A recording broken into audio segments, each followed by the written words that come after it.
Chairman.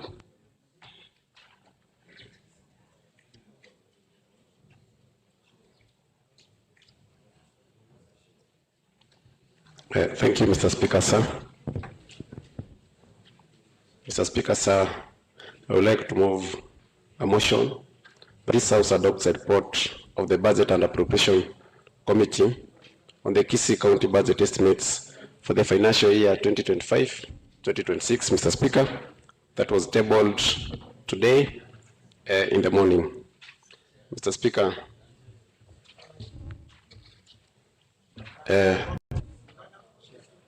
you're getting copies.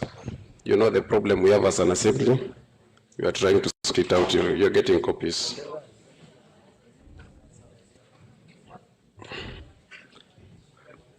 Thank you. So, Mr. Speaker,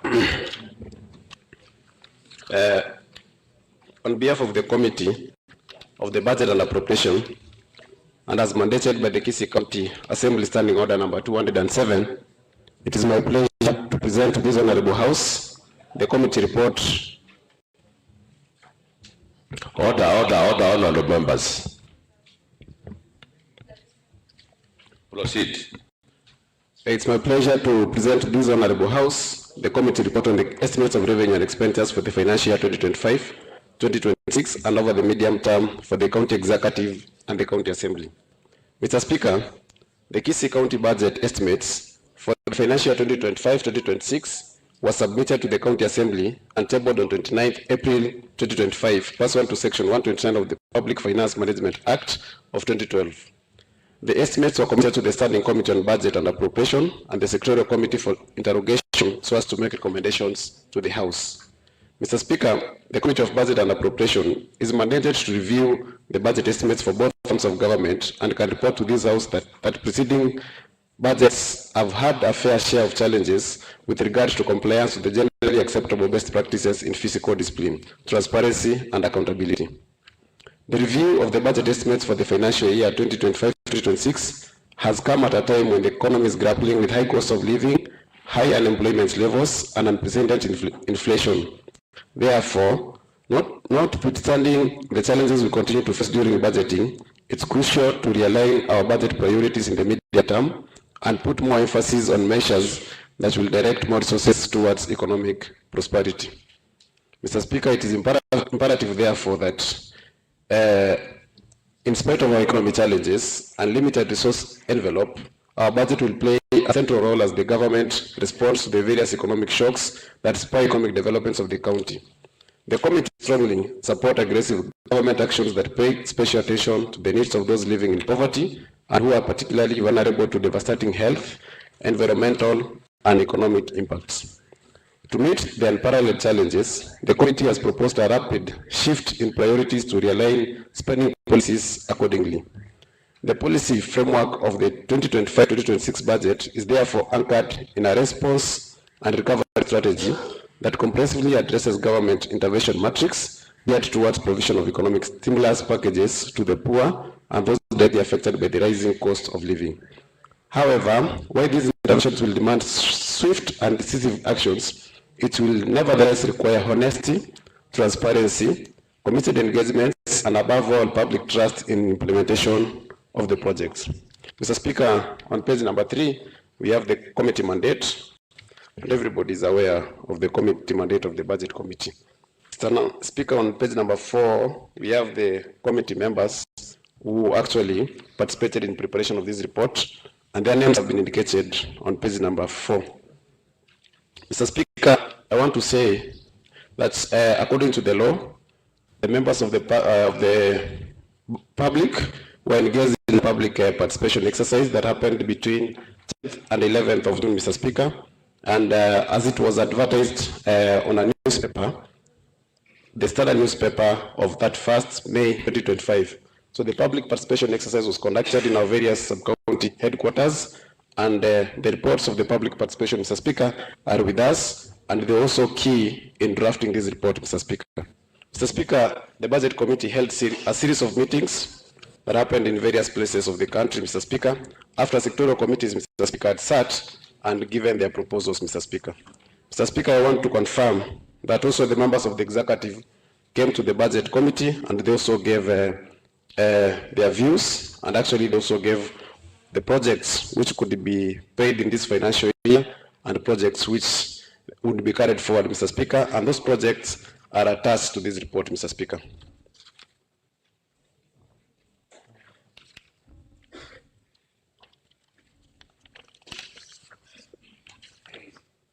Mr. Speaker, budget financing, our resource basket. In reviewing the estimates, the committee did a delicate balancing act between the size of the resource basket against the many competing departmental needs without compromising the efficiency, effectiveness, and equity in allocation of the resources within departments. The committee was also guided by departmental ceiling as approved in the CRSP of the year 2025 and the recommendations of the Commission on Revenue Allocation CARA. In the financial year 2025-2026, the county revenue is projected to be 18 billion, Mr. Speaker, 584, 529, 398 shillings. This is the highest ever, Mr. Speaker, that Kisii County has ever had.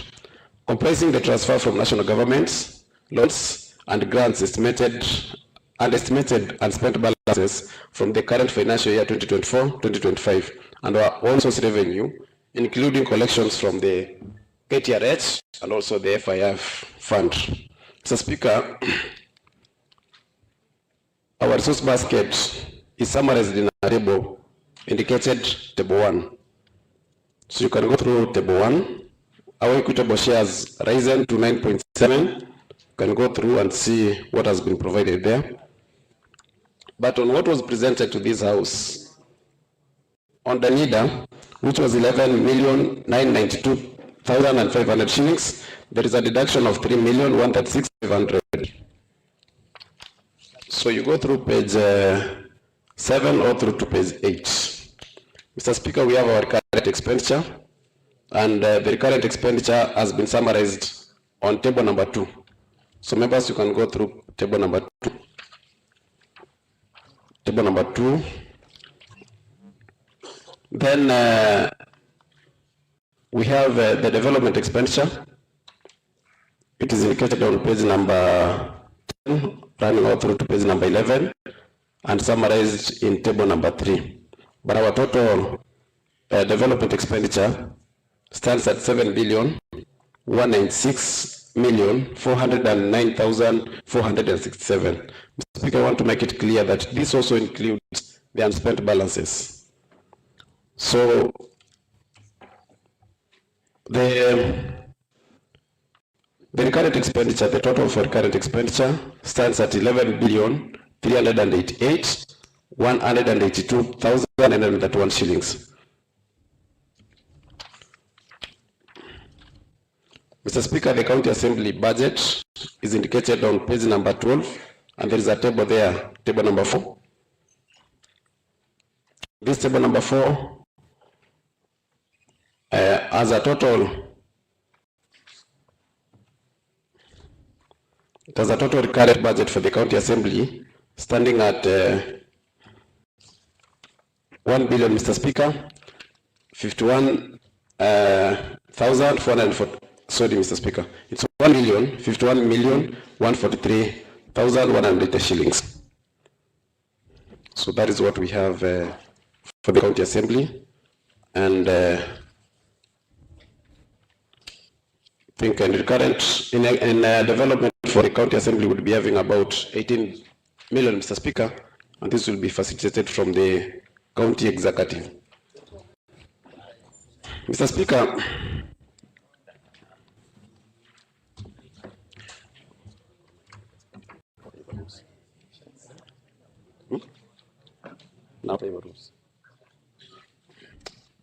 the Kisii County government is currently implementing the ward-based development model in managing development activities across all the 45 wards. The programs to be implemented under this model have been annexed in this report. The committee budget has proposed the following recommendations for the financial year 2025-2026. That for the ease of implementation of the budget, the department should fast-track preparation of annual work plans and procurement plans. The 2025-2026 budget implementation schedules of all departments should be ready, and the same submitted to the County Assembly to facilitate oversight roles of the sector committees on departmental projects. That the county treasury should prepare a list of all projects in the current financial year 2024-2025 that may not have been completed or paid and forward them to the next financial year 2025-2026 to avoid stalling of the programs. That to support ongoing reduction in the fiscal deficit, the county treasury should strive to focus county-owned source revenues with facility to avoid creation of unsustainable pending bills and also put in place sound revenue administration measures and debt management policies. The Department of Revenue should undertake mapping of all possible revenue streams and ensure the county government evaluation role is duly updated. That quarterly reporting on budget implementation status, all departments should not only report on financial performance aspects, but also on financial performance by programs, stroke projects to enhance oversight by the relevant sector committees. That pending bills that have been determined as legally payable should be paid, and a clearance matrix of our bills or be put in place by all departments for settlement.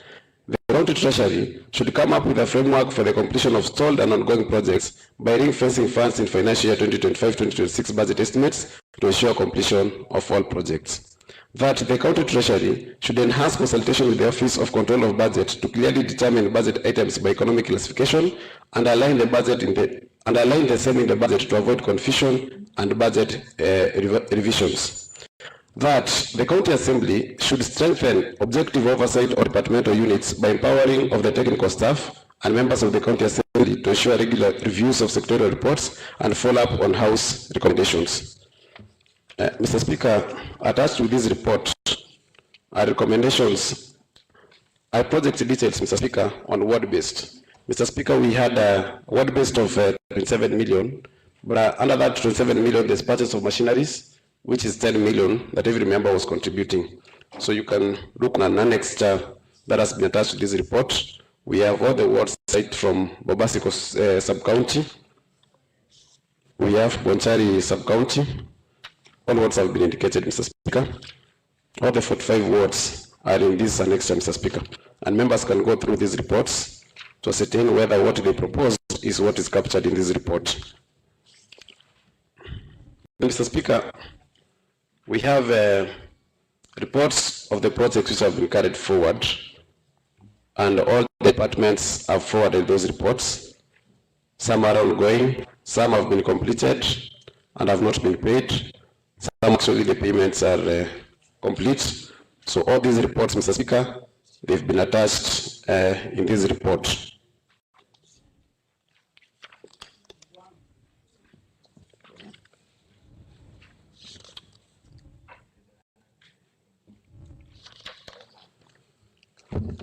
So, Mr. Speaker, in summary, I want us to go back to page number 9, which shows the recurrent expenditure.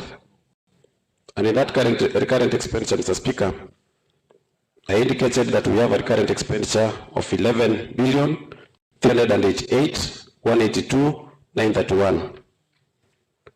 And the development, Mr. Speaker, we have 7,196,409,467, Mr. Speaker. You can calculate, Mr. Speaker, and realize that as a county, we have overseeded the 30% for development, Mr. Speaker. Mr. Speaker, also in this budget, I want to indicate that we've provided funds for an empowerment program. We have also provided funds for the employment of medics and also the ECD teachers, Mr. Speaker, in the forward budget, which will be the financial year 2025-2026. Mr. Speaker, we also have a school feeding program, Mr. Speaker. If you look at this budget, that is about 96 million, Mr. Speaker. So this one will ensure that all the ECD learners, Mr. Speaker, get some meals as they learn. Mr. Speaker, we also have an empowerment program in this budget of about 250 million. Mr. Speaker, I want also to confirm to the House that in the forward budget, we shall be engaging in our own machineries for the construction of roads.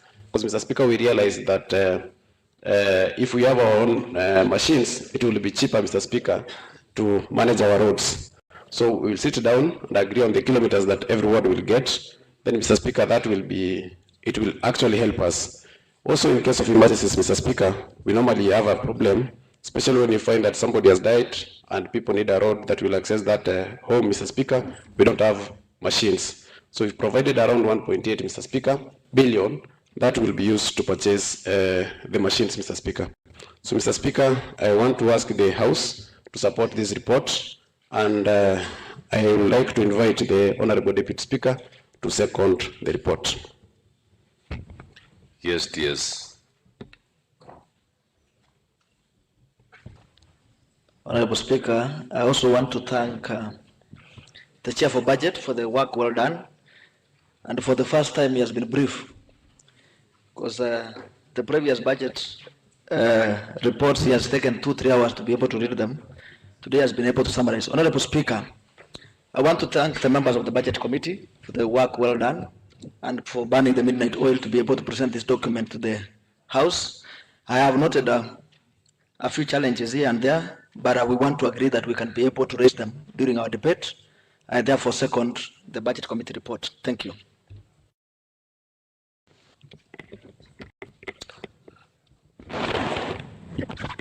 Honorable members, I now propose that this House adopts the report of the Budget and Appropriation Committee on the Kisii County budget estimates for the financial year 2025-2026, tabled on Wednesday, 18th June 2025.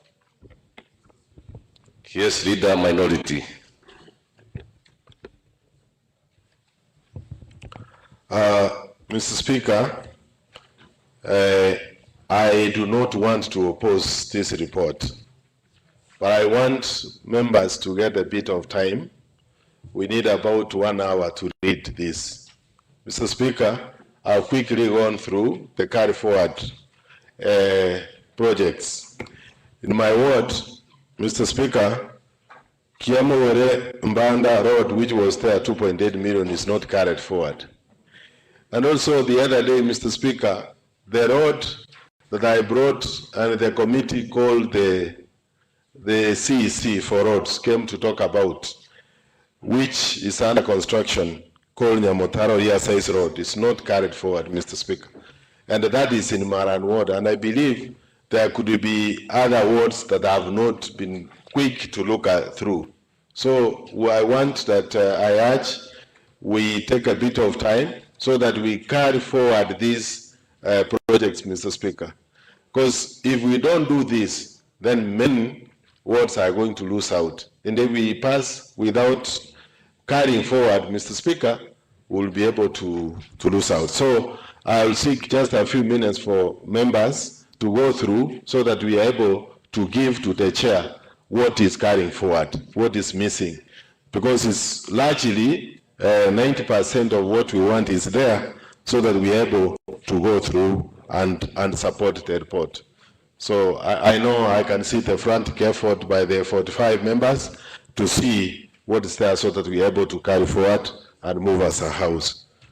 So if we can seek maybe even 20 minutes, Mr. Speaker, so that members who have just seen can be able to carry. That's why we are here, Mr. Speaker, to represent our people. Yes, Honorable Moshanderi.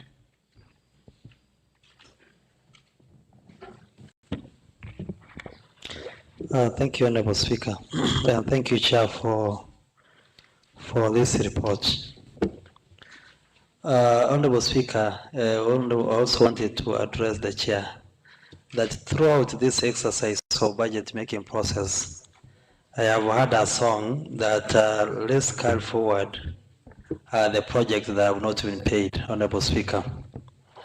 And the practice, the requirement of the Public Finance Management Act, Honorable Speaker, is that anything that has been committed always is treated as the first charge in the budget. Honorable Speaker, I have gone through the entire list of roads that has been submitted, Honorable Speaker, and including the road that was recently awarded and has not been executed for Bokimonge. And Honorable Speaker, the entire road department, there is nothing carried forward for the Bokimonge ward, Honorable Speaker. I do not know which clarity maybe the Chair, because sometimes there can be an assumption that there are those ones which are expecting to be paid, Honorable Speaker. But until such a time that payment is done, Honorable Speaker, you cannot be sure what happens if payment is not. Proceed. We begin to introduce them at a supplementary, but even if we were to consider those that have already been executed, even the very recent that was actually given to the contractor who is not on site is not carried forward, Honorable Speaker. I've also gone through the list for what, Honorable Speaker, and the entire project again for Bokimonge Ward are not carried forward. And I think, Chair, including the ECD, Honorable Chair, I had a discussion with the Chair for Budget Committee, where two ECD classes for Bokimonge were not carried forward. And there was a discussion with the Waziri, so I expected if that was taken at the departmental level, it was noted down, then it should be reflected, because what we pass in this budget is actually what we approve is what should be carried forward. Honorable Speaker, even those discussions are not captured here, maybe the chair will be able to give clarity so that I'm at peace with the project for Bokimonge Ward, Honorable Speaker. Yes, Honorable Sonye.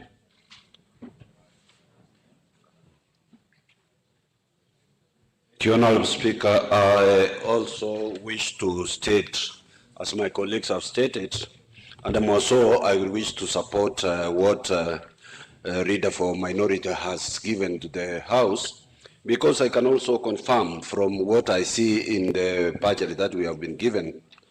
In my ward, we have missed some roads which are ongoing and they have not been carried forward. So it means that there is an issue, not only roads, also classes which are ongoing. I can see they have not been brought out, because as I'm looking on the one which were to be forwarded, which were to go forward, page 7. Sameta Mukwerero, we had about 7 classes, but I can see they have dropped 2 and we are remaining with about 5.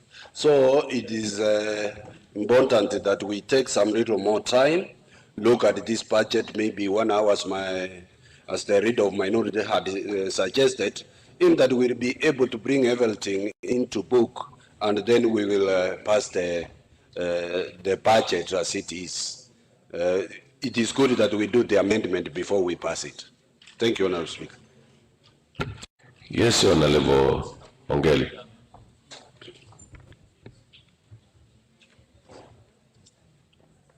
Honorable Sonia, you can put your mic off.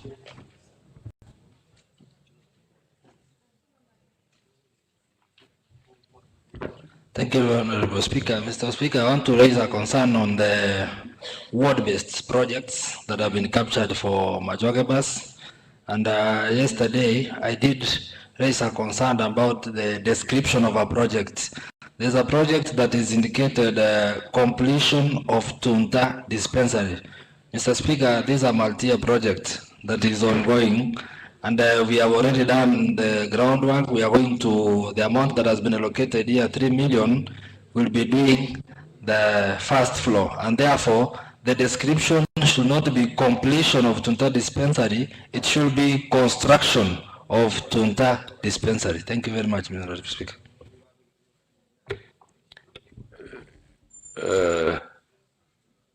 Honorable Motume, I saw your hand up and I don't want to. Thank you, Mr. Speaker. I want to thank the Chair of Budget for the work well done. I have been having a consultation with the leader majority. My heart was boiling, but he had tried to calm me down. I hope the Chair Budget will be able to give clarification on the issues that members are raising. I'll be able to comment once that clarification has come from the Chair Budget. Thank you. Don't want to have Gaswat. If you had us returned, thank you. Honorable Beatrice. Yeah. Honorable Beatrice first, before you chair.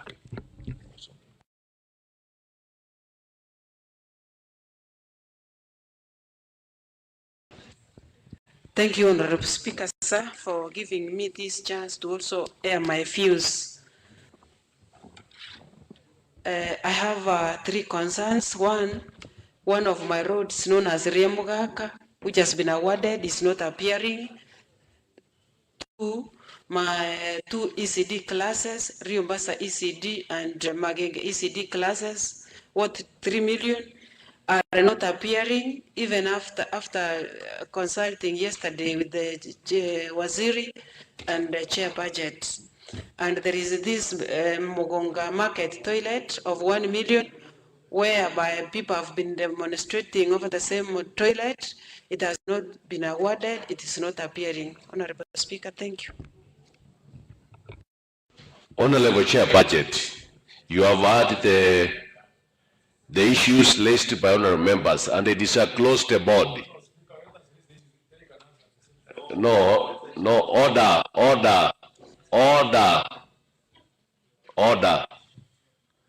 Honorable Chair, because I know there are 45 words, and if I give every honorable member, he will raise the issue in his word. Can you address, you have heard the concerns from few of them. Can you address the issues before we proceed?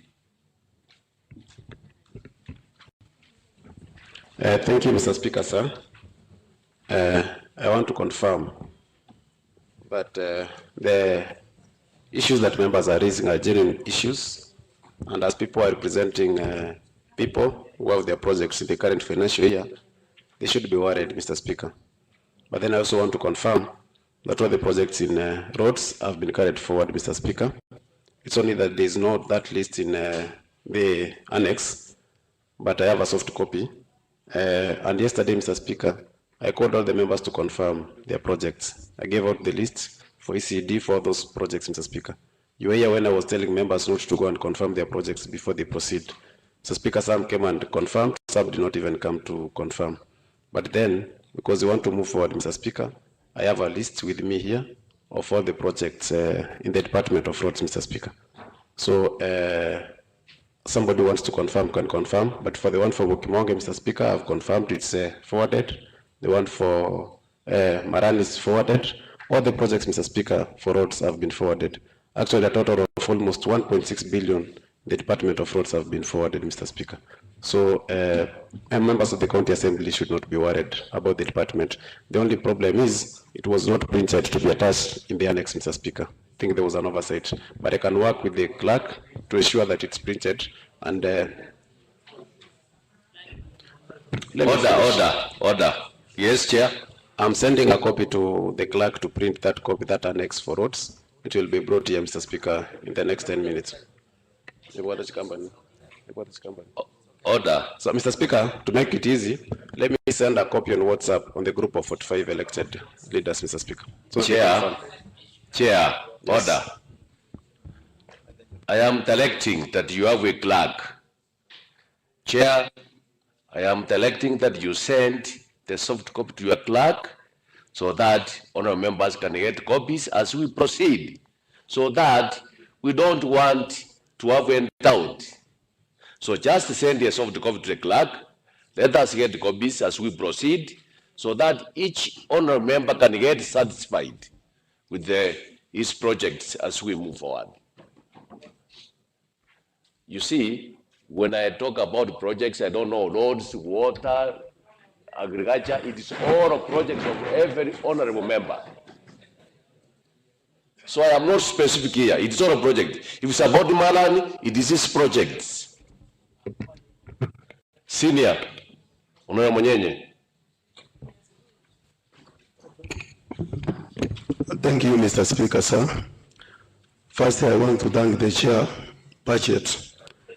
I think in Kisii Central Ward, yesterday I was with the chair here, and I was having my accountant, Ramos from Nyatieko. At least in my ward, he has left 2 toilets, Ntundero and Nyansanja. And here, the calculation is 17 million plus 10, that's 17 million. You have left out 1.2 million. Ntundero and the Nyansanja toilets. Thank you, Mr. Speaker.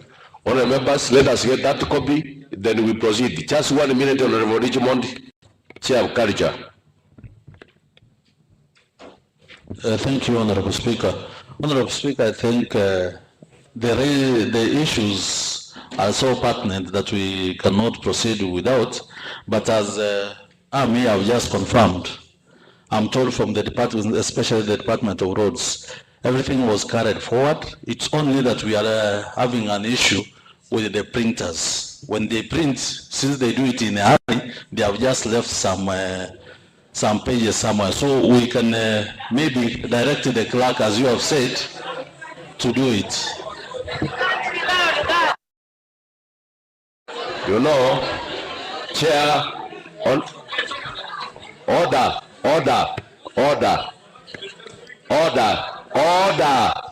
You see sometimes, order.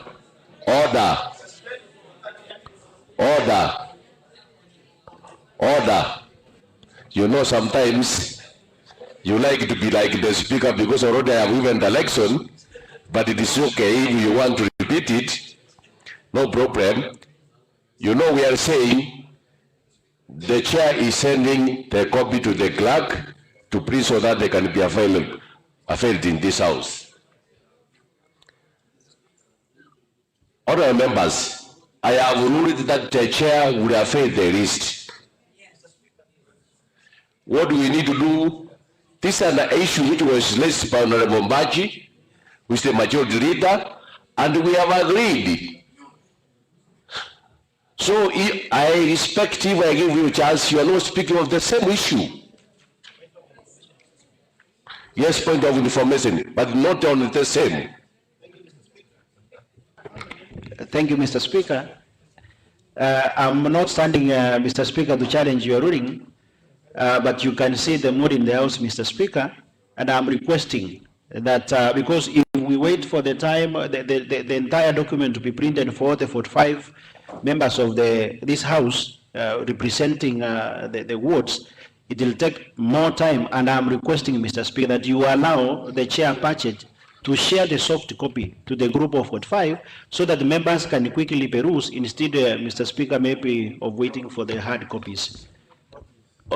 Honorable Chair, members, I mean, sharing the list in soft copy, there's no harm. But as an house, we need hard copies here. That's what I'm saying. In fact, you don't need permission from the chair or the speaker to share the copy. You could have shared even by yesterday. So it's not about the speaker to direct the chair to share the list. So I think that one has been done. Thank you. So we can proceed. Yes, Honorable Buhari.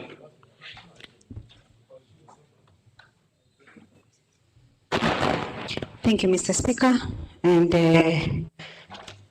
we've all understood your ruling, Mr. Speaker. As you see the elected members rising and complaining about projects of their wards, it's because that shows their hands on the projects that needs to be done in Kisii County. And it's important that we're making progress. Mr. Speaker, I'm looking about this summary report, the estimates that we have, Mr. Speaker. And I can say that from where I sit, Mr. Speaker, and I speak to people, the people I also represent who are the women of Kisii County, I speak to them and we can see progress, Mr. Speaker, from the last financial year to this one. We can see at least development. We see things working. And Mr. Speaker, it's an echo to all the leaders that have pushed to ensure that projects have been done in the specific wards. Order, members. Yes, proceed. Mr. Speaker, the majority leader is speaking as I'm speaking, and I want him to listen to whatever I have to share. Proceed. I address the speaker, so I don't know why you guys love shouting. You can raise your hand, Honorable Brenda, and also raise your point here. Honorable Speaker, even as we are all deliberating on this, it's a concern from my side. I represent the women, and I'm nominated to represent the women in this house. Mr. Speaker, even as we look at our budget, we've not been very keen on gender-based violence. Mr. Speaker, recently in our situational analysis, something that we had done last month. We were able to prove that GBV cases are rising in Kisii, and we are actually the top. But we have not done anything, and Mr. Speaker, I hope that in the subsequent budgets, Mr. Speaker, our leader of majority will be keen on this and ensure that we have some funds set aside for matters of sensitization, Mr. Speaker. And even, Mr. Speaker, we had a very important day. That's the World Menstruation Day. We did not even have the sanitary towels. What I'm trying to put down, Mr. Speaker, is as nominated members of the County Assembly, we support our elected leaders, and I hope they also support us so that we have a few activities to also show that there is something we are doing, not only to show, but also to be on the ground and support them. Because you see, we have come here, every elected member has given out their budget, they are showing what they want to do for their people.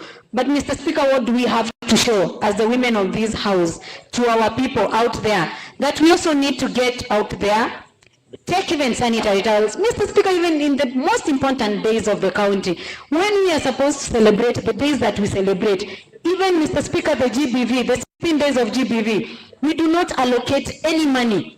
And Kisii County has the most cases of GBV. So, Mr. Speaker, I request that this House, I can see the Deputy Speaker, Mr. Amos Onderi, is keeping the Deputy Speaker busy, but I hope this is considered. And Mr. Speaker, another issue that we have noted in the county is matters health. Mr. Speaker, we are understaffed in the health department. So as we pass the budget, we hope that we are going to get a way that we look at that department keenly, so that we have enough. Proceed. So that we have enough practitioners. Mr. Speaker, finally, I will finish with the issue of pending bills, which has been a problem in this House. And Mr. Speaker, I hope that even as we pass this budget, we start now looking at the pending bills and ensure we have cleared with that one, so that we give room for more development. Thank you, Mr. Speaker. Thank you. Yes, Honorable Chim Kenyanya.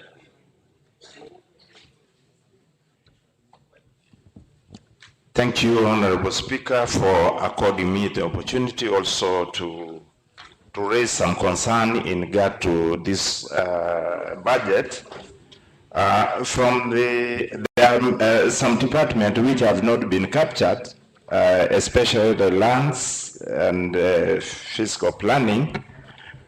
Like in my honorable members, honorable members, this is not your market. Honorable members, we are not in a market. Can you be orderly, please? Proceed. Thank you, Mr. Speaker. I had allocated 3 million shillings for the street lighting of Tabaka Market, but from this extract here in the budget, I've not seen whether it has been captured as an ongoing project, because this is money that I had set aside for lighting of Tabaka as an urban center. Number two, Mr. Speaker, there was a typo error in the Department of Water where I had allocated 1 million for the construction of 4 springs, but I've seen they have indicated 5, which means it is going to be, it is an error which needs to be corrected. So thank you, Mr. Speaker, for giving me the opportunity. Thank you. Yes, Honorable Commissioner.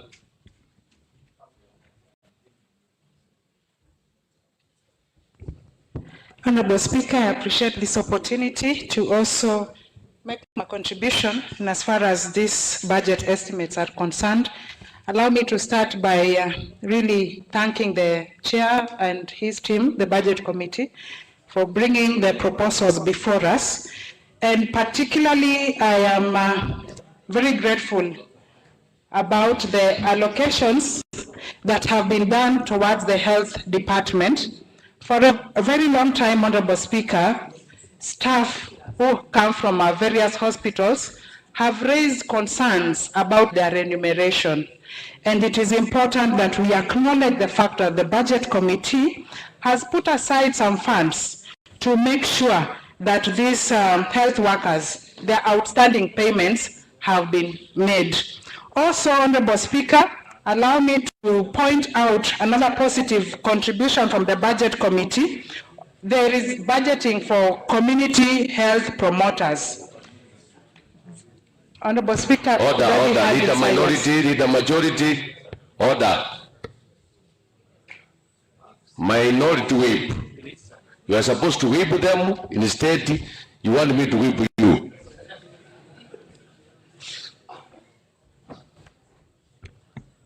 Yes, proceed, Commissioner. Thank you, Honorable Speaker. I was mentioning earlier that the community health promoters, there is a deliberate allocation for remuneration for community health promoters. We have seen the allocation from the national government. We trust that even within the county, we'll be able to not just pay, but clear all the outstanding balances and make sure that these individuals who carry a very important component of this society's welfare are well remunerated. Honorable Speaker, when the budget chair was presenting, he said we have before us a budget of 18.5 billion. And he has said 11.3 billion is for recurrent and 7.1 billion is for development. He went ahead and said that we should be happy as a county because we have made the minimum 30% development that is supposed to be there.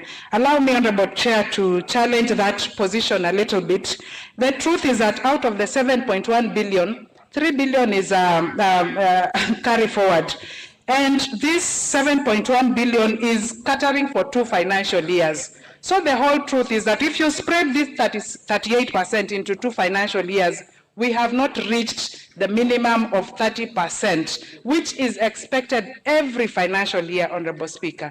So it's important that the budget team lets us know what are the plans that they would have in place, therefore, to eventually meet a minimum of 30% development expenditure every financial year, not when we carry forward our allocation. Also, Honorable Speaker, we know that the Constitution under Article 10 is expecting us to at least make sure that public participation is done in every item that touches on Mwananchi. Speaker, I would wish just to bring to the attention of the budget chair that the budget estimates that were presented to this House, under the column of public participation, there's absolutely nothing that has been allocated. Would wish to probably be getting the comfort from the budget chair that there is someone else they have allocated public participation budget. Because when you go to the public, you should be able to allocate ways in which they are able to be compensated and all the other affairs. I'm looking at page 6 of the budget estimates that were presented to this House. I guess that was, it was tabled on the 29th of April. In the page 6, under the column for public participation, there's absolutely nothing. Interestingly, under public participation, disaster services and special programs, it is under special programs that mostly all the programs that go to girl child empowerment, women empowerment, this is usually where monies are allocated. This column this time round has 0 allocation. I don't know whether it is deliberate or there's another vote head that is going to cater for those important responsibilities. Then, Honorable Speaker, I also wish to bring to the attention of the House that one of the allocations that have been made under, there's an allocation that is at 2.7 million for construction of gates at ATC. We are going to construct 4 gates at 2.7 million. While the estimates could be validated by engineers who provide estimates for gates, I am just noticing that 2.7 million has been allocated for gates, but at the same time, there is rehabilitation of factories, coffee factories. This House has talked a lot about coffee factories, and there is a 0 allocation for this rehabilitation of coffee factories. Because this budget is saying that only 4 gates will be constructed at ATC, and an allocation of 2.7 million has been done for 4 gates at ATC, my proposal would have been that for now we start with an allocation of 700,000 to construct those 4 gates. Then we reallocate 2 million out of that 2.7 million to go for the rehabilitation of coffee factories, because this house has discussed about coffee farmers for a very long time. A support of that nature for a start would help. So thank you, Honorable Speaker. Those are my submission. Yes, yes.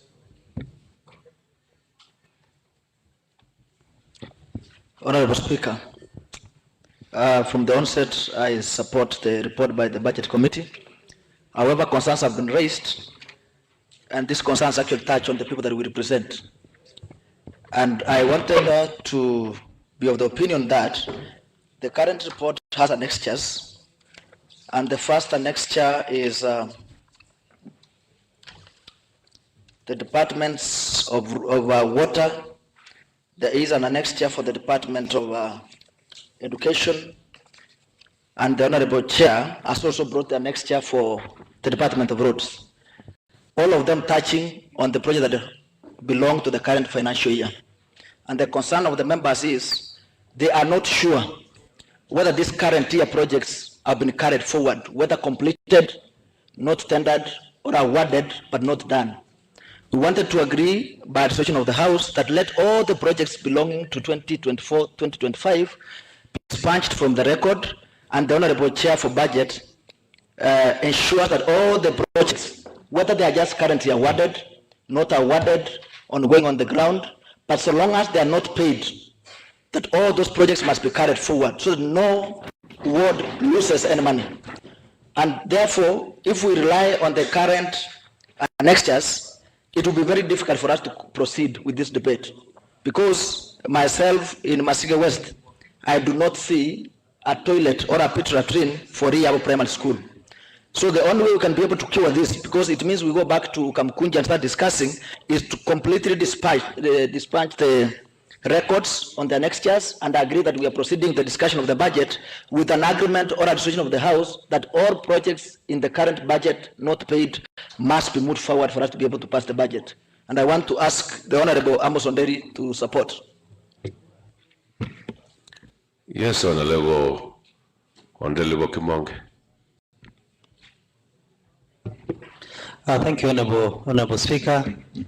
I want to support the motion that has been moved by the Honorable Deputy Speaker, Honorable Jacob Barongo Bagaka, Honorable Speaker, for reasons that he has actually cited. Honorable Speaker, you will realize that yes, members had access to some of these annexed documents.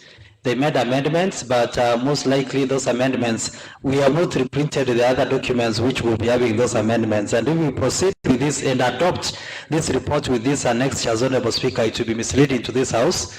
And therefore, all these annexures we have said are going to be expunged from the record of this House, Honorable Speaker. Honorable Speaker, Honorable Leader was consulting. It's okay, proceed. Yeah, thank you. Honorable Speaker, I was saying I want to agree with the Deputy Speaker and the wisdom of the chairperson for Committee on Budget and Appropriation, that the annexures reading Trade, Industry, Marketing project for 2024-2025 be expunged. Honorable Speaker, the annexure that is on education be expunged. Honorable Speaker, that the annexure that is on this report that is on roads be expunged. The annexure that is on health services also be expunged, Honorable Speaker.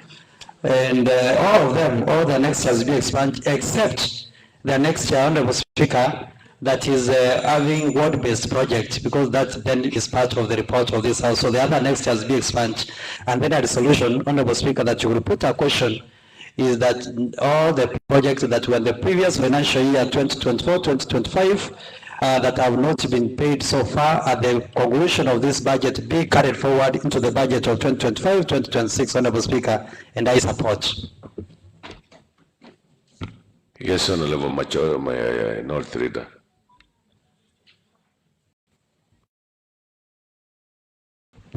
Mr. Speaker, the proposal by Deputy Speaker is good, but it's conditional. What we want, and this is what we agreed as a budget committee, Mr. Speaker, let all the projects 2024-25 be carried forward. That's what we'll do. Not paid, we say, let us carry forward. Then, Mr. Speaker, once they are paid in the supplementary budget, those that have been paid can be cleared. That's what we are saying. Because, Mr. Speaker, even health is not here. There is no payment that has been done in this month, Mr. Speaker. And the control budget was here of Kisii. Said so far, we have only absorbed 16% in terms of payment. Mr. Speaker, what it simply means, we haven't paid any. And it's good for the county, it's good for the government that my good friend is representing, that we carry forward. Because, and I'm happy that even the Deputy Speaker is accepting he can't see this. So to make the work easier for the chairman budget, let us agree as a house that all the projects be carried forward. We expunge all these others that are annexures because they are having errors, Mr. Speaker. That I'll support. Yes, Leader Majority.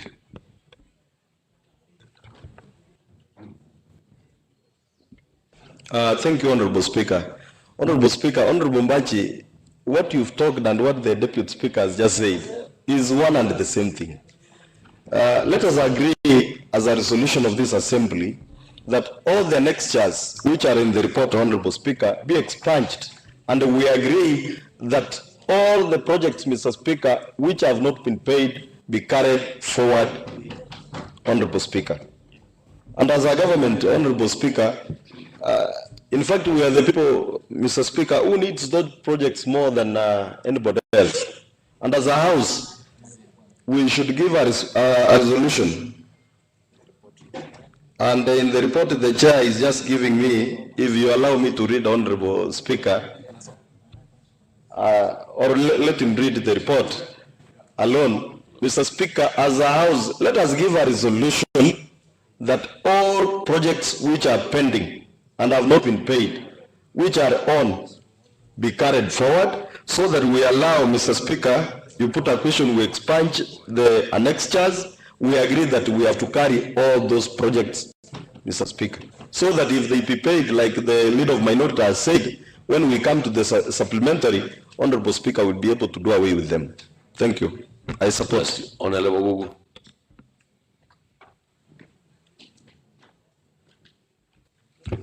Honorable Speaker, I want to thank the Deputy Speaker for this proposal. Honorable Speaker, I want to thank the county government of Kisii. They have done so many projects on the student in this county. Like in my ward, all the projects have been procured. Some are ongoing, few have been completed, and the contractors are doing a good job in the Mainja ward in particular. So, Honorable Speaker, these contractors have used their own money. If we don't carry forward on these projects in the budget with their allocations, then we need, Honorable Speaker, to punish our contractors who have used their money to do this project. So, Honorable Speaker, I want to agree on this so that we proceed and ensure that all the projects that have not been paid, we don't know what has been paid, which has not paid already. So the government knows very, very well which projects, Honorable Speaker, have not been paid. On our classroom, which has been done, Honorable Speaker, to standards have never seen, Honorable Speaker, in this county. That classroom, Honorable Speaker, is not, Honorable Speaker, in this list, and I know it's not paid. So, Honorable Speaker, I support that this be carried forward. Honorable Speaker, I will request you put a question. Yes, Chair.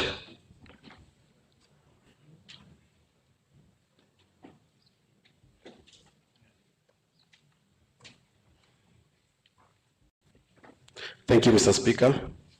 I want to support what the Honorable Deputy Speaker said, that we expunge all these annexes. However, Mr. Speaker, I wanted to also confirm that the annex for roads that we were looking for was with this report. It's only that we could not see it. Mr. Speaker, if you go to my report on page number 14, you can go to the report, page number 14. Mr. Speaker, it reads that the County Treasury should prepare a list of all projects in the current financial year, which is 2024-2025, that may not have been completed or paid, and forward them to the next financial year, 2025-2026, to avoid stalling of the programs. So, Mr. Speaker, we had already made this recommendation as a budget committee, and we agreed to forward all these projects, Mr. Speaker. Mr. Speaker, at times we realize that the executive is working hard to pay those people who have worked on these projects, but Mr. Speaker, there's also a problem with the COB. You realize that there's frustration from COB, and we also say that there's also a delay in procurement and other things, Mr. Speaker, which necessitate these projects not to be completed within a financial year. So for us to be safe and also have confidence of the contractors who work for us, Mr. Speaker, it's prudent that we forward all these projects, Mr. Speaker, as the Honorable Deputy Speaker has indicated, Mr. Speaker. So, Mr. Speaker, all I can plead with this House is that as we also forward all the projects, eventually, Mr. Speaker, the appropriation bill will be affected. So when it comes to passing the appropriation bill, Mr. Speaker, I will also ask the House to pass the appropriation bill with amendments so that at least when we capture these reports, it would be fair going forward, Mr. Speaker. It will capture the reports. Thank you. Honourable members, as a resolution of this House, all of the projects in the current financial year to be carried forward to 2025-2026 financial year. As many of the same opinion say aye, as many of the contrary opinion say nay, the aye have it. We have agreed that all projects of the current financial year to be carried forward for 2025-2026 financial year. Thank you. Yes, yes. Honorable Speaker, thank you. But I just wanted to, for the record, that it is all projects of the financial year not paid. Just for the record, because the ones which are paid. Of course, we cannot move the one which has been paid. Cannot be paid. And I want to thank the members for agreeing for us to move forward. And I don't know that it's the right time for me to make my contribution for the budget now, for the report. You can proceed. Honorable members, Honorable Speaker, the current budget 2025-2026 brings forth a lot of hope to the people of Kisii. The previous budget that we did in the first year, that's 2022-2023, was not properly implemented. And the people of Kisii did not get the fruits of devolution as it was expected. But I want to thank the current government that in 2024-2025, as it is, or as it can be seen across all the 45 wards, there has been enormous change or transformation in terms of the Department of Health, the Department of Water, and the Department of Roads. But then you can agree with me that in the Department of Education, there has been a greater transformation in the ECD sector. Because currently, either now or past a few months, there is a class being built or completed in each and every ward where that class was. And we have built almost 100 classes, either ongoing or completed. And the biggest support that comes from the current policy is that there is going to be bought equipment worth over 1.5 billion that will be able to transform the road sector. Once the equipment are bought, it means now we are no longer going to wait for contractors to go on site, and those contractors that do not have capacity who have been awarded before will no longer have a chance to get to awards. What will happen is, if this equipment is properly managed, then we will have a continuous maintenance of our roads. As you know, Mr. Speaker, our roads are basically marathon. And whenever you do a road within a year, because of heavy rains, the marathon is washed away and the roads are no longer passable. So the purchase of equipment is a good idea, that once it's implemented, then we'll have a continuous process of being able to maintain those particular roads. I also want to thank the executive for seeing it fit that we have a fire station at Ogembo municipality. Currently, we only have a fire station in the municipality of Kisii, which is not able to respond to fires that happen outside the municipality.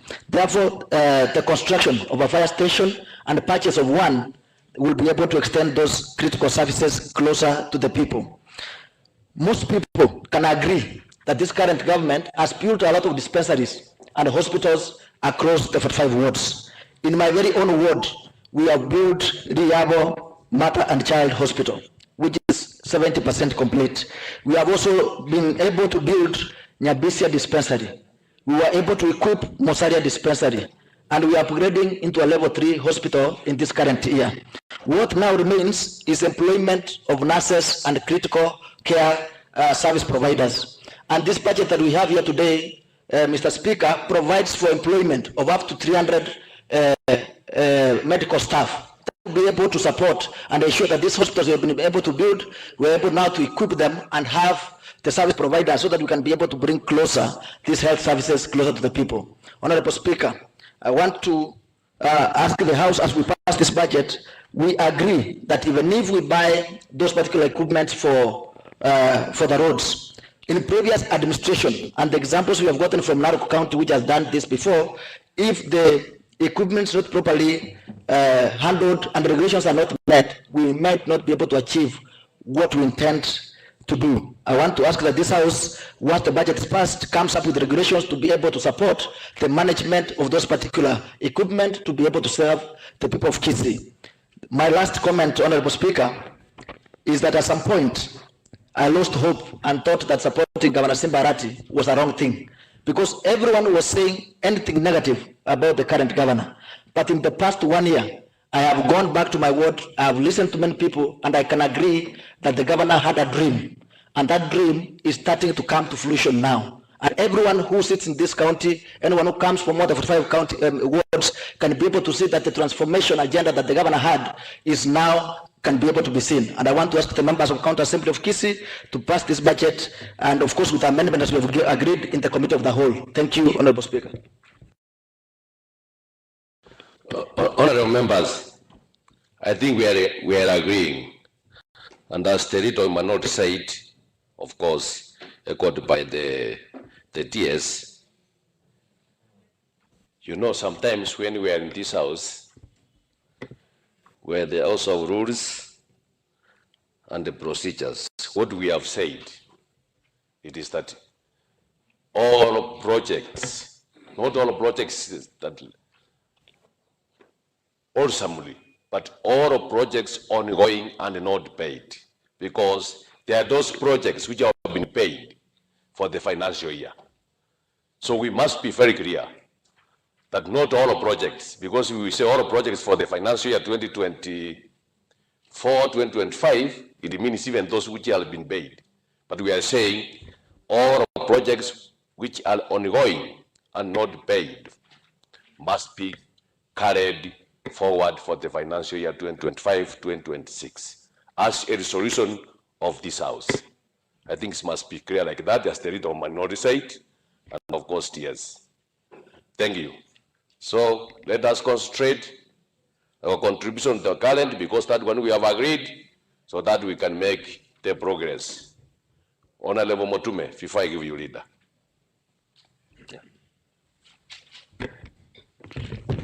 Thank you, Mr. Speaker, and I thank you for your Solomonic wisdom that oozed from my colleague and counterpart, Mr.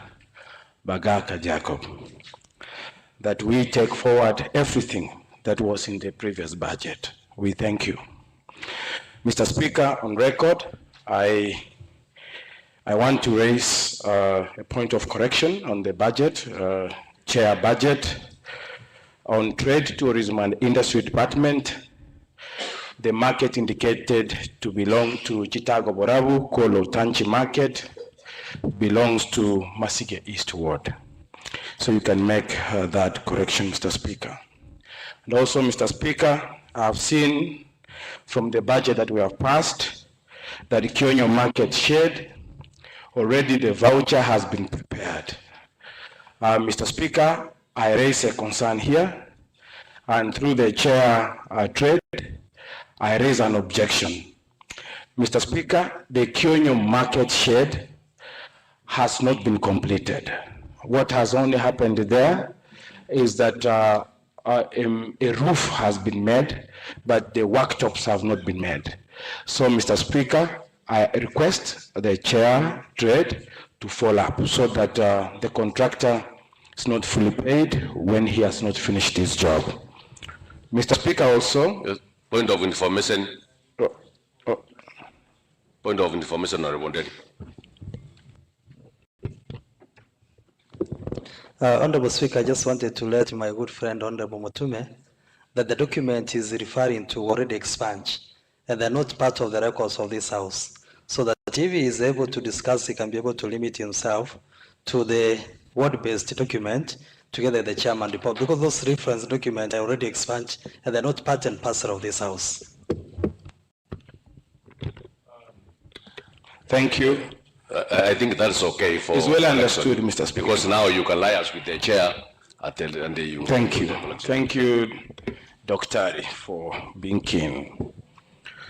Mr. Speaker, I think progressively, since we came to this honorable house, we have been making budgets, and I want to concur with what my other speakers have said, that at least now we are moving. From my ward, something is being done. And I will only be mean if I don't mention that kazi inaendelea. And this is what all of us came here to do, to assist our people, Mr. Speaker. I can note that the governor has lived up to his promise to the people of Kionyo Hospital. He promised them 10 million. I can see in the budget, we have a whooping 15 million.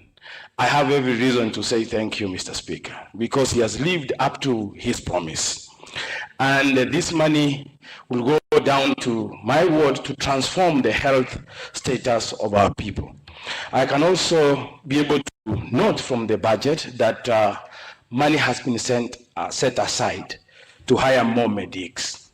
Mr. Speaker, as I keep on saying, building bricks and mortar structures is not enough to address the health sector and even the education sector. Equipping those structures with the necessary machines, also with the necessary professional and the knowledge to those people who offer the real service is also very important. I want to commend the budget committee and the executive by setting aside money to hire more medics to address the problems in our villages. If you have seen, in my ward, I've been doing so many medical camps because we have less number of medics in our facility. So that is a good thing, and I congratulate the committee. Hiring ECD teachers, it's a good thing.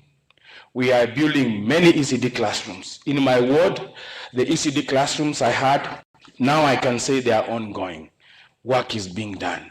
But when we complete them also, something good is happening. Teachers are going to be employed. Why should I not say we are moving on very well? Mr. Speaker, the issue of machinery. Every ward we have donated 10 million, and today I've heard from the chair, we have a total of 1.8 billion that is going to buy equipment. I want to support the sentiments by the Deputy Speaker, Mr. Speaker. Leader of Majority, I want to, Mr. Speaker, he's very happy because now I can see the vibe is good. Mr. Speaker, we have set aside 1.8 billion to go to machineries, Mr. Speaker. One thing that the Deputy Speaker has raised and that requires every member to support is the operationalization of this venture and the total support, Mr. Speaker. Going forward, I expect the chair, maybe roads, together with all the members in that department to come up with a framework that will assist members to know how we are going to roll out this program. Once we succeed in the rolling out of this program, Mr. Speaker, I can tell you the ratings of this government will improve and it will not be very difficult for us to face the electorates come 2027, Mr. Speaker. So I wish to support the budget and hopefully we are going to implement whatever that is in this budget. Thank you, Mr. Speaker. Honorable Gugu. Honorable Speaker, except on the expunged attachments of this speaker, I wish to thank the Committee of Budget for doing a wonderful job. And I want to thank the Chair Budget for this work. Honorable Speaker, I want to be very brief on this. The Chair Budget knows that the ward projects in my ward which were removed and the work has been done and completed under threat. So that could be the money you promised me this time, the money will be put there. The washrooms have been completed and the contractor has refused to open those washrooms. So now, Speaker, I expect this to be done and so that they can be paid in Neberege market and the Magenje market. Those two are ward based and is aware of this. Now, Speaker, under roads, I expect that we had passed some policy here on labor-based works to be done in our wards, particularly on roads. I hope this has been catered for so that we can get some people to do manual jobs on our roads for maintenance. Honorable Speaker, finally, I wish that this budget once passed, as the governor has always done and has promised to do, that procurement will commence immediately. The budget has been approved so that by October, works will start and we shall see the fruits of this budget. So, Honorable Speaker, and finally, we wish to thank the county government for implementing projects in the Magenje ward, and the people are smiling. We hope that we shall be able to catch and touch every corner of Magenje in this budget where people are not able to get projects under this current budget. Honorable Speaker, I support. What I don't know, Honorable Speaker, maybe the chair will let us know is the fate of the bursary and what will happen under the current status we are in. Maybe you can comment on the same. Honorable Member for Machoga Pass, Honorable Ongeri.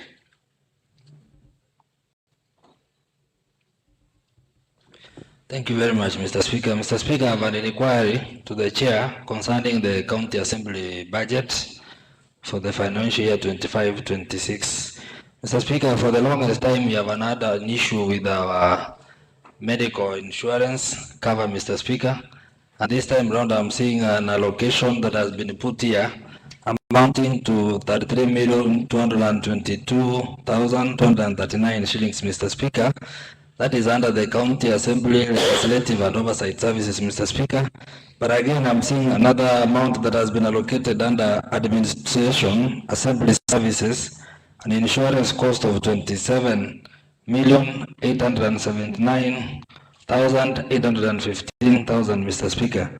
Mr. Speaker, you all know the challenge we have been facing with the bidders is because of the under-budgeting, Mr. Speaker, that has always been the case, Mr. Speaker. Mr. Speaker, I want to confirm, I just want a clarification whether these insurance costs, is it the whole amount that has been allocated for the medical cover, Mr. Speaker, or other costs are attached to that, Mr. Speaker? Thank you. Honorable Ongeri, I am the chair of the service board. This is the group insurance and the medical insurance for honorable members. It is combined. 33 million. So it is proper, there is no another extra costs involved. And of course, on the same, on the other side, there is medical insurance for the staff. So there is a clear separation. Thank you. Honorable Amos. Speaker, maybe you could correct what has gone unanswered. Instead of saying 33 million, Honorable Speaker, you'll say 33 billion. No, million. Yeah, Speaker, thank you. You know, not all of us who knew the class of accounting, except Honorable Mokaya. So some of us were not accountants, so you can agree. Some of us were medical people, and sometimes we don't know these figures. It's 33 million. That's comprising group insurance and the medical insurance for the honorable members. Of course, there is a portion for the staff. Honorable Mokaya, later you will speak later because later at us, you know, you are here to clown everything. Honorable Mokaya. Thank you, Mr. Speaker. I wanted to make two inquiries to my budget chair.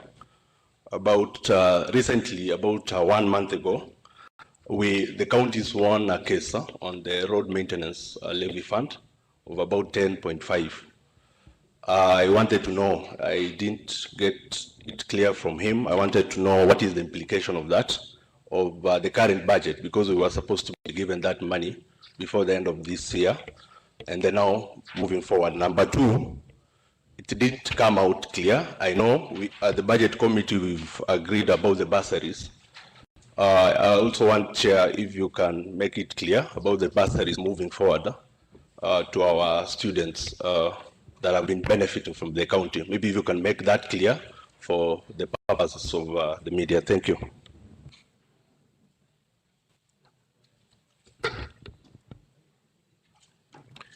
Yes, Chair.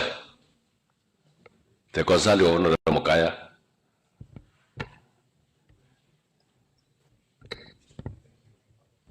Thank you, Mr. Speaker, sir. I want to actually inform, answer Honorable Amos that yes, the courts allowed the fuel levy fund, but still there is no clear formula on the sharing of this amount. So in case this amount is allocated, we know the amount that we're going to receive as a county, then we can be able to put it in a budget. And that's why there's also always a provision for supplementary budget. So in case we get these amounts, we'll be able to call for a supplementary budget, and then we cater for these resources. Then the second question that he has asked about the bursaries, Mr. Speaker, I want to confirm that the courts issued a directive where they said that the county should not be giving out bursaries. Actually, the debate that has been going on is about the current budget, where there's a provision for bursaries. So members, people went to court and asked why the control of budget cannot allow counties to disburse bursaries, because already it's getting captured in the budget. So to date, the amount that is in the budget has not been released. Actually, you saw what the court said yesterday, Mr. Speaker. So going forward, it was then not fair or wise, Mr. Speaker, for us to put the money in the budget. But I've said there's an empowerment program. So if we realize that the bursaries can be able to be given to our people, Mr. Speaker, then Mr. Speaker, we can always call for supplementary. We even changed that empowerment program to be a bursary, Mr. Speaker. On what my good friend, who is the chair of the welfare, has asked, Mr. Speaker, you answered him well, and actually it should be his concern to mind about the welfare of the members. Mr. Speaker, as you told him, we have two allocations, one for the staff, the other one for the members of the county assembly. And because of our numbers and they are different numbers, we could not have that in the same vote. So that's why there are two votes. Last year, Mr. Speaker, when we had an issue about the insurance, we could not be able to get a better insurance because we had provided for less funds. So this year we provided about 23 million for our medical insurance, which is going to cater for our needs. So, Mr. Speaker, there was also a question about a gate that was asked by Honorable Lillian Gore. She asked about a gate which is costing about 2.7 in the Department of Agriculture, Mr. Speaker. Mr. Speaker, I want to inform my good friend who is an accountant that we have the QS in the county, and these QS are the ones who go, they design, they come up with the quantities and the total amount. So they did their job, and they realized that to construct those gates would cost about 2.7 million, Mr. Speaker. Therefore, Mr. Speaker, we cannot go and question, Mr. Speaker, because the PFM Act, Mr. Speaker, is very clear. It says that you should go with the engineers, you get the amount that is costed, then you come and budget for the amount that you've agreed, Mr. Speaker. So I think that one we cannot have a change. But for the coffee factories where she has a concern, and which is a concern for all the members, Mr. Speaker, I want to confirm that the World Bank will be doing the coffee factories, Mr. Speaker. We don't know when, but there's an indicator that it's going to actually do all these projects. Mr. Speaker, Honorable Ogugu asked a question about the latrines which were dropped, actually, Mr. Speaker. It was in the last financial year, Mr. Speaker. We will see whether we will capture the amount, which will be about 1.2 million, Mr. Speaker. He's a very good person who is a senior ranking member of this House, Mr. Speaker. I think we will do him justice going if we actually reinstate those projects, Mr. Speaker. Mr. Speaker, Honorable, my good friend here, member of County Assembly Masige East, has indicated that there's progress in his ward, and he has also shown that the hospital called Kionyo is going to receive funds, Mr. Speaker. That is courtesy of the governor, Mr. Speaker. I want to say that in this budget, there are also flagship projects which belong to the governor. So when governor was going around, he promised people that he would do something for them. I think that is how he benefited, Mr. Speaker, and also other members benefited, including water projects and also the Department of Trade. So, Mr. Speaker, this budget that we have, Mr. Speaker, is a very good budget, Mr. Speaker. If we put it in good use, Mr. Speaker, we are going to see more benefits, Mr. Speaker. Mr. Speaker, the current budget that we have every financial of 27 million, Mr. Speaker, at least an impact has been felt in every ward, Mr. Speaker.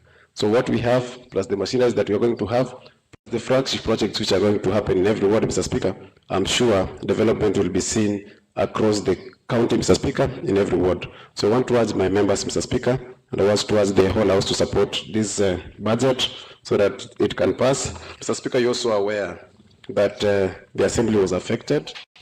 The Assembly ceilings were affected, Mr. Speaker. And members of the County Assembly, Mr. Speaker, have not received allowances for quite some time, Mr. Speaker.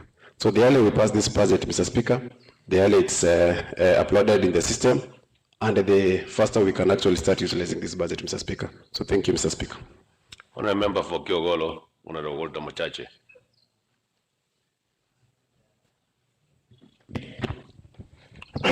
Thank you, Mr. Speaker. Mr. Speaker, I'm also upstanding to support the budget because, Mr. Speaker,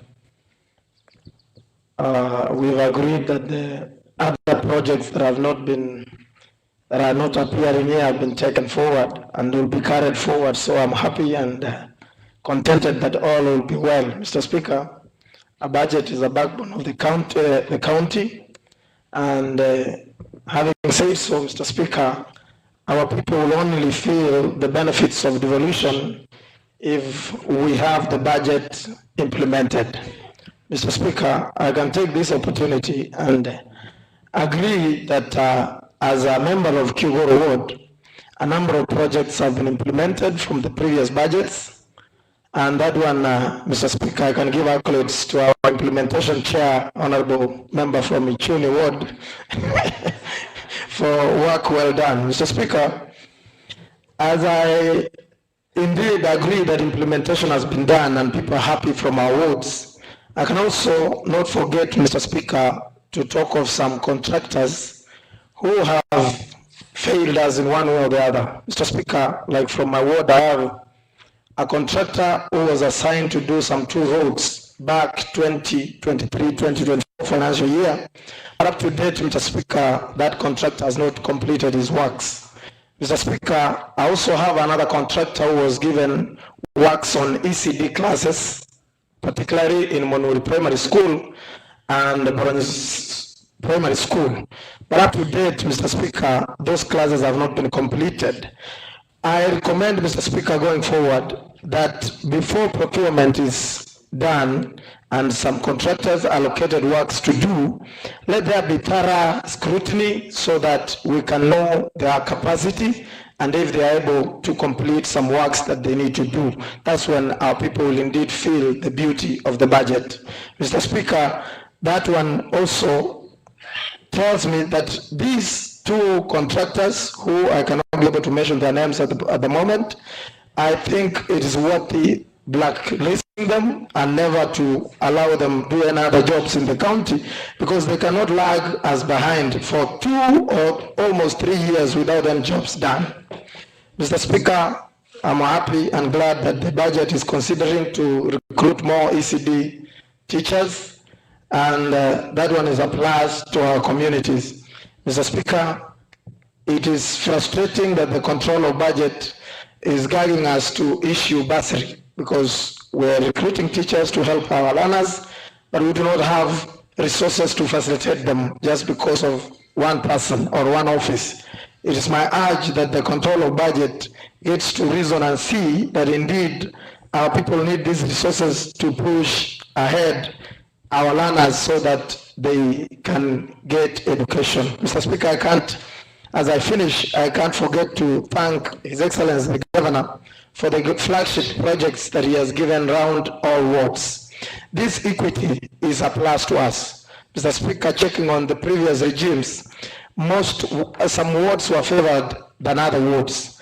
But going as per what the current leadership is doing, I can be so thankful and happy that the governor is considering equity, and we are happy as 45 wards, every member here is able to achieve or get benefits from this government. So I'm glad, and I urge that as we pass this budget, may it be implemented quickly so that our people will continue enjoying. Thank you. I rest my case. Honorable Member for Tabaka, Vice Chair Budget.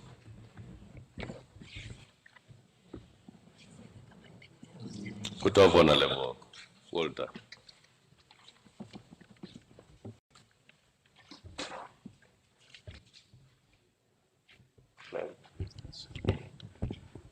Thank you, Mr. Speaker, once again for according me this opportunity. When I look the mood of the House, most of the issues which have been raised in this budget have been ventilated through. So I request that you put a question. Thank you.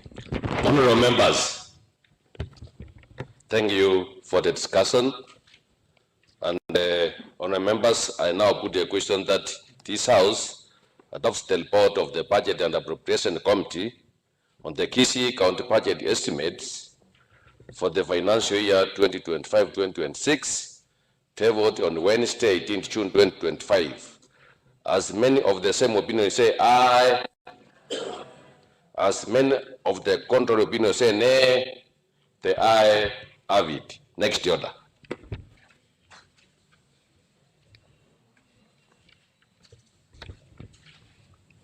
Order number 9.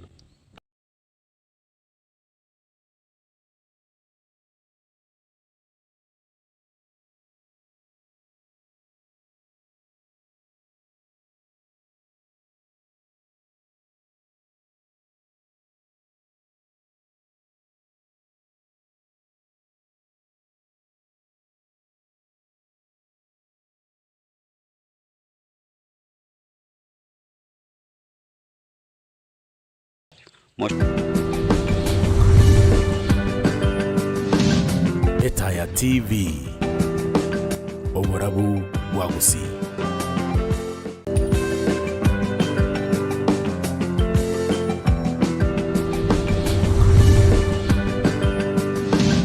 Etaya TV Oborabu Wagusi.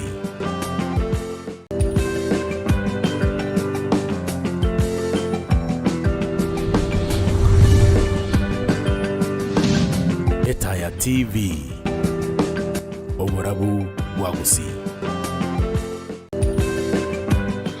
Buya kegima mwanchu mulgiria bwitaya TV nigo kwabeire gukubwatia robote ya mase yemo kwase county assembly ye bunge nke ye county ya Kisii abo ase aba MCA bunge yo ye county ya Kisii babeire bagukwanira na kurutotegati yaria agendete koine kiwana mono gukwanira budget yo wikirifu bena 2025 nabo igo mwaka wikirifu bena 2025 nemo anamono konde budget ye county ya Kisii koigure gati ya na raria ba kwanire ngamona anamono chi project kiria chalengase financial year yo mwaka wikirifu bena 2024 nabo igo mwaka wikirifu bena 2025 kitaranya ko bachi koera nigo banyeko ba waitinga nigo chiko chikoba carried forward na igo kongenderwa ase budget yumwe ko yiga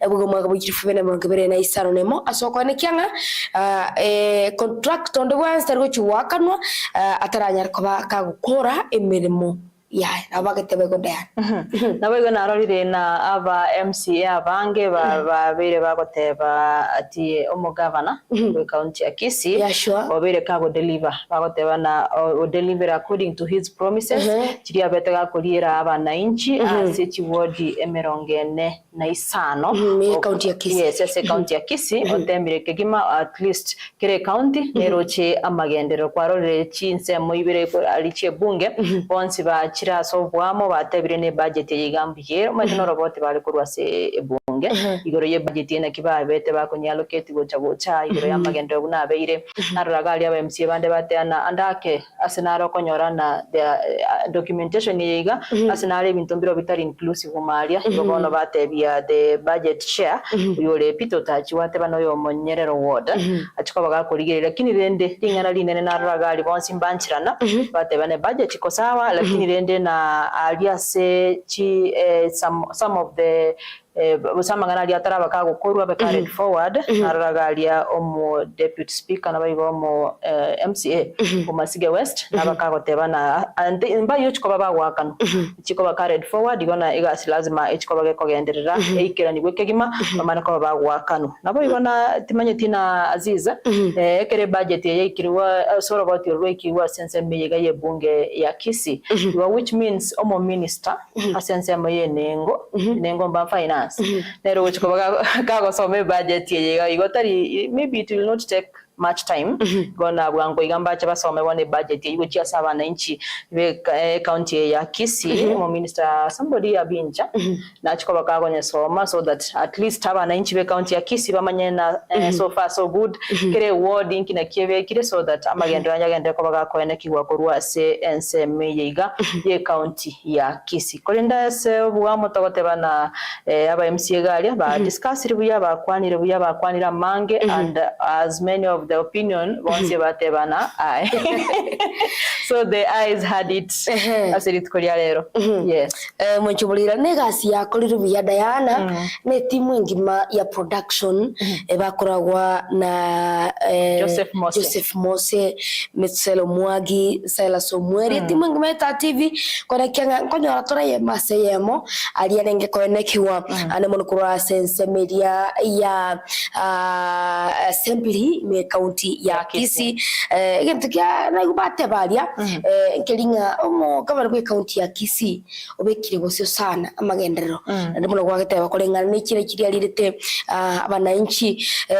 anemonona ralia mo MCA bwe ward ya Masige East Michael Mutume ngatebirenga niga gwatomo goko ekegero mugabana bwe county ya Kisii oikiranire narali yakokwanira iguru yenyagitari yekisamo kiri kya kionyo okwanira iguru yekire yekisamo kiri utebanga netigaliti yagusu narali yagatema kuruto tanga abantu ndibonse kanjore to contract turakora gasi yonsi kwa yetu tonyare ko bagoko ego nibo ndi yonsi igo dana robot rwaruaria waro ntuganyite tukikomanya ngaki allocation sikiko kuro bintu bunebyo na nindo choma ete muno liritu areta taiga resources sometimes back akairanga kire ward kire county ndiye kumnyoki sana kwene kiagara bono igoro national we have the budget so kire ward bono go ikeminyo that is where kire county go tunaone county ya Nyamira go tali mo mheshimiwa Thaddeus Nyabaro Yoro the current speaker bono atetenga ikambere chikoenderi sasa kuna kwenye ebintu bya kolengana barabo mbachikoira ne bikaro asubwango bono kwene kiagara barabo ko kibali batwalire budget imwe kubigirwa orobotiro ikiwa assembly barubara kwanira uruga ubona bakibasomera abana inchi banyamire budget yabona nakire atake inki nakibagwente kwa bago kora so that at least amagendrane kwa county ya Nyamire na oje bono maitena sibiti tuko sawa matanga ne SPDA you saw that at least to ikerekere county maite so far mwatigire maiga sana lakini nene ntwanjira ne tuatigire maiga naro chigoro by day nago getasane kare naro chaba MCA abange babo mbachite by the way baigeta ese county assembly ya Nyamira bakwane tegali abanyanga namba bakwane tegali bagatabona banchiranire barabuno bara behind omo speaker Nyabaro bagento batagete boniga namagenderero hase county ya Nyamira nene kina kitware gosaba ikina kitwatagete bona ikiranire pia bona sara dayana karo kwali gore Nyamira ngutwara mangana mange tukwane lakini rende ya mase ya modayana sigenchi yoko konye biro mugeni ko chara igatukwanire mangana lengete chisemi nenchire budget imwe ko yiga yanyara koba ko allocate wane muno cyase chisemi ngajira ya mase ya moko libaga turakunia bera tatu ali arasemeza kwaneta litkulia rero biamara sana ndo cheka igomorikyo ito gusaba likibaito mbagendete kegima waka chikambi chinsemo au liko tomanyalia agendete ko ene kigwa ase chinsemo chorogongo rwagusi na boigona isko ya rugusi ase ndo chomorikyo ito nerega iga Cornela Zonyancha igare stand by galia otembire gosangereria ebirengererio elia tomanye alia abana inchi bakwanire kubwa mono yure ya siasa ichimuna chigendete ko ene